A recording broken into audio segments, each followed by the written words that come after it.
Film की शुरुआत होती है एक छोटी सी लड़की आयरिन से, जो अपने पापा के साथ जंगल में छुपन छुपाई खेल रही होती है। इसके बाद उसके पापा उसे मशरूम तोड़ना सिखाते हैं। आयरिन एक मशरूम उठाकर अपनी टोकरी में रख लेती है। इसके बाद आयरिन पीछे रुक जाती है क्योंकि उसे पेशाब जाना होता है, जबकि उसके पापा मुख्य सड़क की तरफ बढ़ जाते हैं। लेकिन जब आयरिन अपने पापा को ढूंढने निकलती है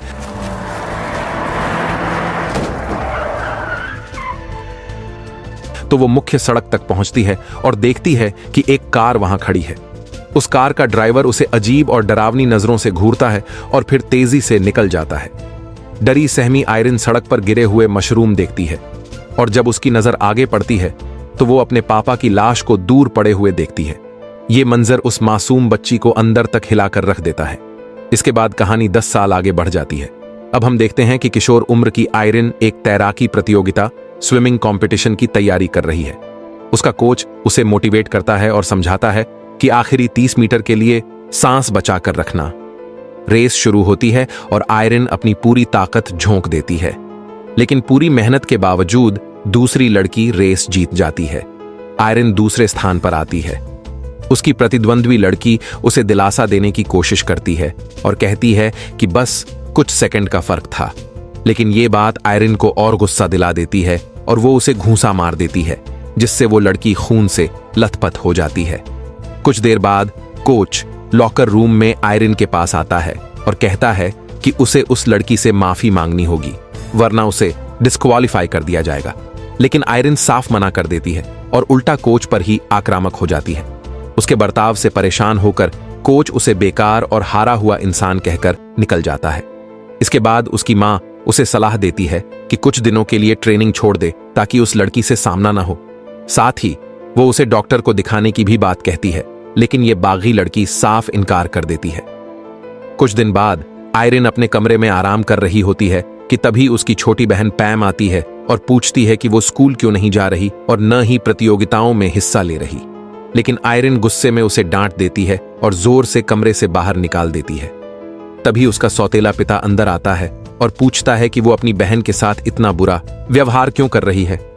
आयरिन गुस्से में जवाब देती है कि वो दोनों सिर्फ सौतेली बहनें हैं। मां तुरंत बीच बचाव करती है और कहती है कि अगर वो पढ़ाई नहीं करना चाहती तो उसे कोई नौकरी ढूंढनी चाहिए। लेकिन ये गुस्सैल लड़की और भड़क जाती है। वो अपनी मां पर आरोप लगाती है कि उन्होंने नई जिंदगी शुरू कर दी है और अपने असली पिता को भुला दिया है। ये सुनकर उसकी मां उसे जोर से थप्पड़ मार देती है, जिससे आयरिन का दिल गहराई तक दुख जाता है। अगले दृश्य में आयरिन अपनी आंटी के घर पहुंचती है, जहां आंटी उसे प्यार से गले लगाती है और अपने पास रहने का ऑफर देती है। आयरिन उनकी मदद की सराहना करती है और वादा करती है कि ये बस थोड़े समय के लिए है, जब तक उसे नौकरी नहीं मिल जाती। आंटी भी मान जाती है और उसे अपने योगा क्लास में शामिल होने का न्योता देती है, अगर वो चाहे तो। दोपहर में आयरिन अपनी आंटी की योगा क्लास में पहुंचती है, क्योंकि उसके पास करने के लिए कुछ और नहीं होता। सेशन के दौरान एक मध्यम आयु की महिला, जिसका नाम मिलाना है, गर्दन के दर्द से परेशान होकर क्लास बीच में ही छोड़ देती है। बाद में आयरिन उससे बातचीत शुरू करती है और मिलाना बताती है कि अब उसे लगता है कि वो अपनी नौकरी के लिए बहुत बूढ़ी हो रही है। जिज्ञासु आयरिन पूछती है कि वो करती क्या है, तो मिलाना बताती है कि वो एक फैक्ट्री में फोरमैन है। आयरिन उससे पूछती है कि क्या वो उसकी मदद करके वहां नौकरी दिला सकती है। महिला हामी भरती है। कुछ समय बाद मिलाना आयरिन को फैक्ट्री लेकर आती है। वो उसे कई मशीनें दिखाती है और समझाती है कि ये कैसे काम करती हैं। साथ ही वो आयरिन को आश्वासन देती है कि चिंता मत करना, शुरुआत में उसे आसान वाले विभाग में रखा जाएगा। तभी फैक्ट्री का मालिक माइकल वहां पहुंचता है। मिलाना उसका परिचय आयरिन से कराती है और बताती है कि ये नई वर्कर है। माइकल उसके बारे में जानना चाहता है और बातचीत में पता चलता है कि वो 18 साल की है और स्कूल छोड़ चुकी है। लेकिन जैसे ही माइकल उसका पूरा नाम सुनता है, आयरिन ट्रेवलियन, वो दंग रह जाता है। वो बिना कुछ कहे वहां से चला जाता है। इसके बाद हम देखते हैं कि माइकल बेचैन होने लगता है और उसके जहन में कई साल पहले की एक घटना ताजा हो जाती है। तब वो जवान था और अपने दोस्तों के साथ नशे में धुत हुआ करता था। एक दिन उन्होंने उसे रम की बोतल की शर्त लगाकर ऊंची इमारत से कूदने की हिम्मत दिलाई। पूरा हुजूम जमा हो गया ये देखने के लिए। माइकल ने छलांग लगाई और सुरक्षित उतरकर शर्त जीत भी ली। तभी उसकी नजर एक लड़की पर पड़ी, लॉरा। ये वही थी जिसके साथ उसका कभी छोटा सा अफेयर रहा था। लेकिन उसे उसका नाम भी ठीक से याद नहीं था। माइकल ने अपने चार्म से लॉरा को अपने साथ चलने के लिए मना लिया। दोनों उसकी कार तक पहुंचे और वहां उनके बीच नजदीकियां बढ़ गईं। इसी दौरान लॉरा ने उससे पूछा कि क्या वो अगली बार उसे याद रखेगा और क्या वो उसे अपने घर बुलाएगा। लेकिन माइकल ने साफ कर दिया कि वो इस तरह की किसी भी कमिटमेंट में दिलचस्पी नहीं रखता। ये सुनकर लॉरा गुस्से में पैदल ही घर जाने लगी। हालांकि अपने व्यवहार पर ग्लानि महसूस करते हुए माइकल ने उसे वापस कार में बैठने के लिए कहा। लॉरा ने अनमने मन से हामी भरी, लेकिन शर्त रखी कि चूंकि माइकल नशे में है इसलिए गाड़ी वहीं चलाएगी। वर्तमान में माइकल के पास लॉरा आती है, जो अब उसकी पत्नी है। वो पूछती है कि वो इतना बेचैन क्यों है, तो माइकल जवाब देता है कि उनका जर्मन क्लाइंट उन्हें डिनर पर बुला रहा है ताकि एक बड़ा सौदा फाइनल किया जा सके। वो सुझाव देता है कि लॉरा भी चले, क्योंकि वो एक बेहतरीन वकील है। ये सुनकर लॉरा खुशी खुशी मान जाती है। उस रात हम देखते हैं कि माइकल अब भी बेचैन है और उसके दिमाग में लगातार विचार दौड़ रहे हैं, जिससे उसे नींद नहीं आती। अगले दिन अचानक वो मिलाना से कहता है कि उसने तय कर लिया है कि आयरिन को नौकरी से निकाल देगा, क्योंकि उन्हें नए कर्मचारियों की जरूरत नहीं है। मिलाना हैरान होकर पूछती है कि क्या लड़की ने कोई गलती की है या फिर वो उसे पहले से जानता है, लेकिन माइकल तुरंत इनकार कर देता है। तब मिलाना जिद करती है कि कम से कम आयरिन को उसका ट्रायल पीरियड पूरा करने दे। वो वादा करती है कि अगर लड़की से कोई गलती हुई तो वो खुद उसे निकाल देगी। माइकल के पास मानने के अलावा कोई चारा नहीं होता। उधर आयरिन के पास उसका एक सहकर्मी लॉरिस आता है, जो उसमें दिलचस्पी लेता दिखता है। वो उससे उसका सोशल मीडिया अकाउंट मांगता है, लेकिन आयरिन जवाब देती है कि उसके पास कोई अकाउंट नहीं है। लॉरिस उसे बताता है कि अगर उसका मन हो तो वो उसे एक पब में मिल सकती है, जिसका नाम है पियाजा दांते। उनकी ये बातचीत एक और महिला सहकर्मी अगाटा देख लेती है, जो साफ तौर पर जलन महसूस करती है। शाम को हम देखते हैं कि माइकल और लॉरा अपने जर्मन क्लाइंट के साथ डिनर पर जाते हैं, लेकिन किसी वजह से माइकल वहां बिल्कुल अलग थलग और बेरुखा नजर आता है। यहां तक कि वो हल्की सी बदतमीजी भी कर देता है। ये देखकर लॉरा परेशान हो जाती है और माहौल को संभालने की पूरी कोशिश करती है ताकि सौदा हाथ से न निकल जाए। क्लाइंट तो यहां तक कि लॉरा से हल्की फुल्की फ्लर्टिंग भी करता है, लेकिन माइकल या तो इस बात को नोटिस ही नहीं करता या फिर जानबूझकर नजरअंदाज कर देता है। घर लौटने के बाद लॉरा अपने पति से पूछती है कि उसने इतने अहम क्लाइंट के साथ ऐसा रूखा बर्ताव क्यों किया, लेकिन माइकल पर कोई असर नहीं होता। वो उस आदमी को बेवकूफ कहता है जो बस अपने परिवार के पैसों पर जी रहा है। अगले दिन माइकल एक अखबार पढ़ रहा होता है, जिसमें आयरिन की स्विमिंग प्रतियोगिता और उसके गुस्सैल बर्ताव की खबर छपी होती है।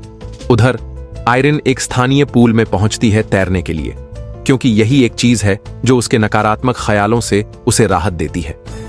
थोड़ी देर बाद कई लड़कियां ट्रेनिंग के लिए वहां पहुंचती हैं। कोच आयरिन से कहता है कि वो यहां नहीं तैर सकती या फिर उसे दूसरी लेन में जाना होगा। आयरिन बिना झिझक उसकी बात मान लेती है, लेकिन तभी कोच उसकी तैराकी देखकर चौंक जाता है, क्योंकि वो बेहद शानदार साबित होती है। पूल से निकलते समय आयरिन अचानक देखती है कि माइकल अपनी कार में ड्राइवर के साथ बैठा हुआ है। वो घबराते हुए उसकी तरफ हाथ हिलाती है, लेकिन माइकल बिल्कुल प्रतिक्रिया नहीं देता और ड्राइवर को तुरंत गाड़ी ले जाने का आदेश देता है। अगले दृश्य में हम देखते हैं कि आयरिन और लॉरिस एक क्लब में किस करते हैं और धीरे धीरे करीब आ रहे हैं। आने वाले दिनों में आयरिन अपनी रोजमर्रा की फैक्ट्री की दिनचर्या निभाती रहती है, जहां उसकी और लॉरिस की शरारती नजरों का आदान प्रदान होता है। साथ ही वो बीच बीच में तैरने भी जाती रहती है। एक दिन जब आयरिन काम पर पहुंचती है तो पाती है कि उसकी साइकिल का टायर अचानक पंक्चर है।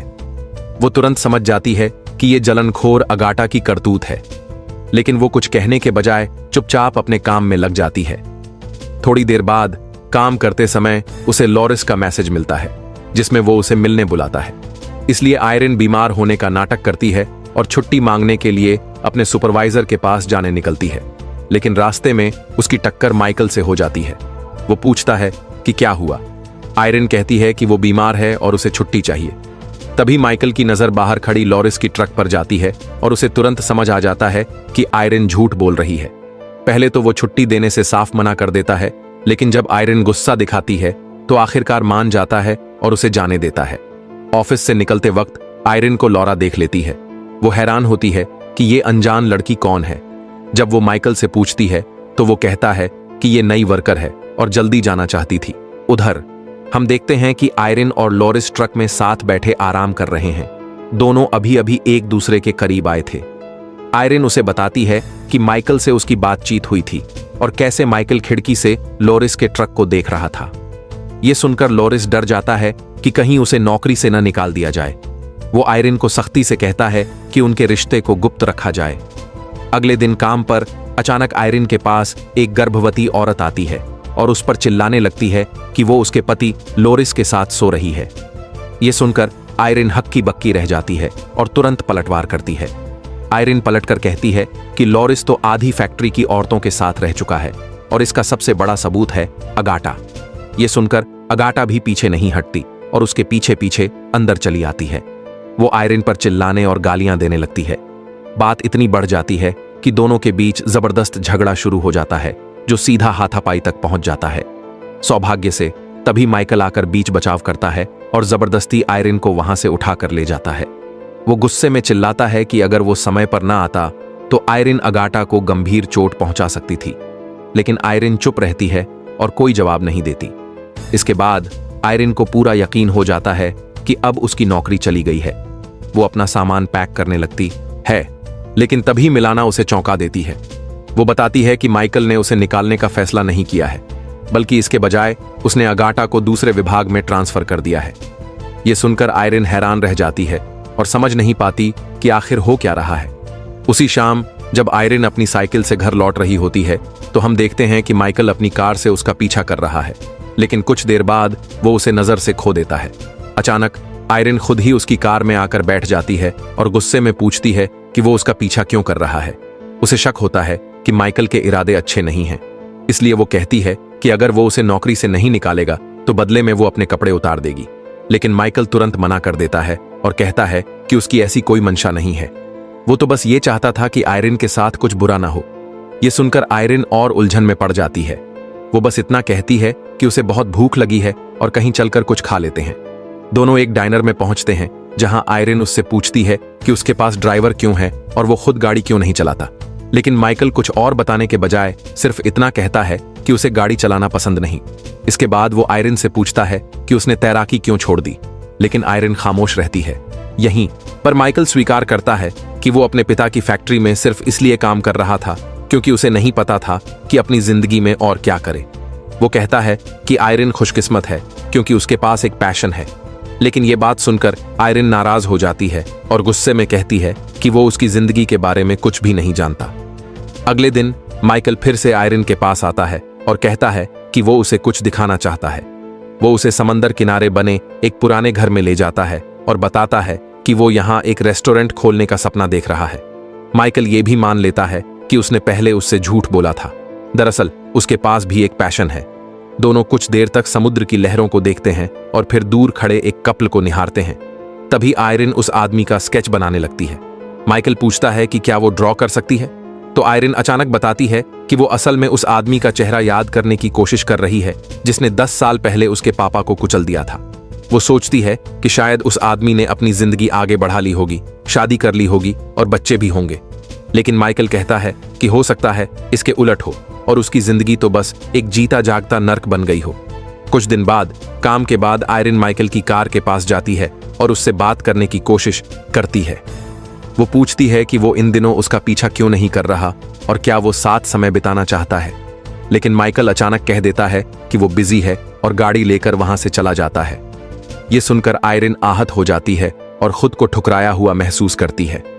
अगले दिन जब आयरिन लोकल पूल में तैर रही होती है तो कोच उसकी तारीफ करता है और कहता है कि उसकी किसी भी लड़की की गति आयरिन जैसी नहीं है।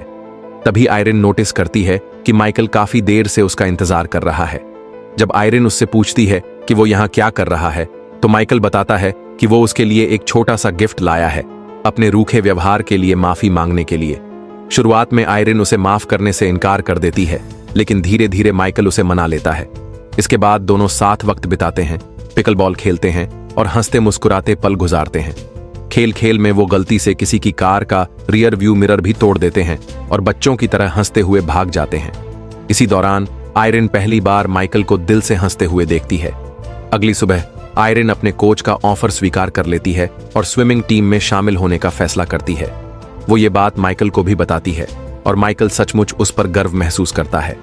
लेकिन थोड़ी देर बाद माइकल की पत्नी उससे मिलने आती है और उसे इतना खुश देखकर हैरान हो जाती है।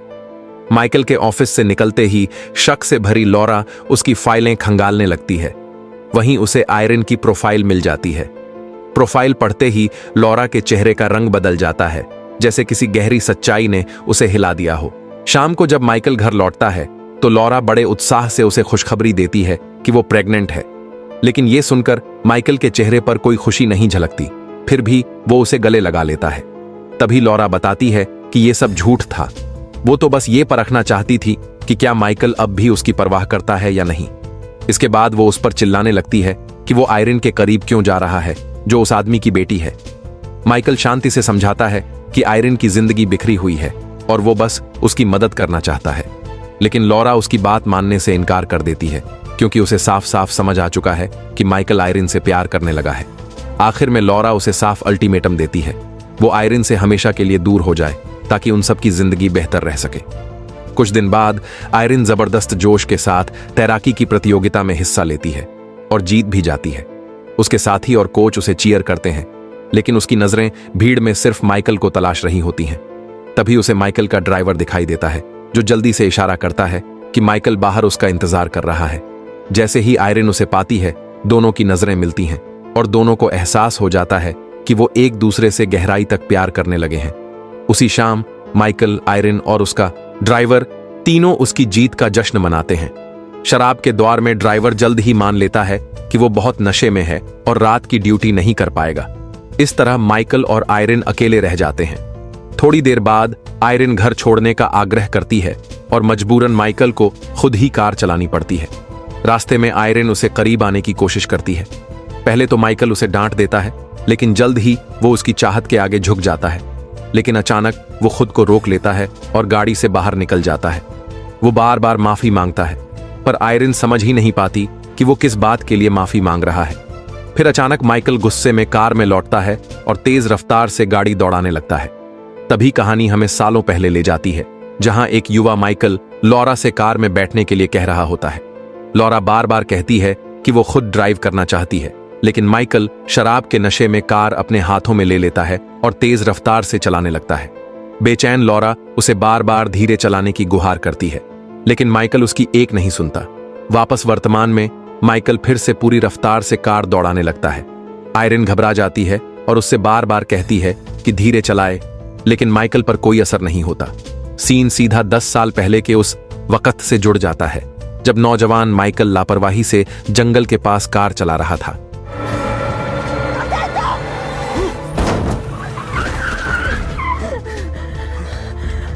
और तभी सब कुछ बदल गया। असलियत सामने आती है कि उसी ने गलती से आयरन के पिता को टक्कर मारी थी, जिससे उनकी मौत हो गई। जब आयरन अपने पापा को पुकारने लगी तो घबराया हुआ माइकल कार में कूद गया। थोड़ी देर बाद छोटी सी आयरन वहां पहुंचती है और माइकल अपराध बोध से उसे देखता रह जाता है। फिर गाड़ी तेज कर भाग खड़ा होता है। आज वर्तमान में माइकल आयरन को उसी दर्दनाक जगह पर ले आता है जहां उसके पिता ने अपनी जान गंवाई थी। आयरन हैरान हो जाती है और पूछती है कि उसे ये जगह कैसे पता। माइकल जवाब नहीं देता और उसी पल आयरन सब समझ जाती है। माइकल टूटे दिल से बताता है कि उस हादसे के बाद से उसने हर एक दिन उसके बारे में सोचा है।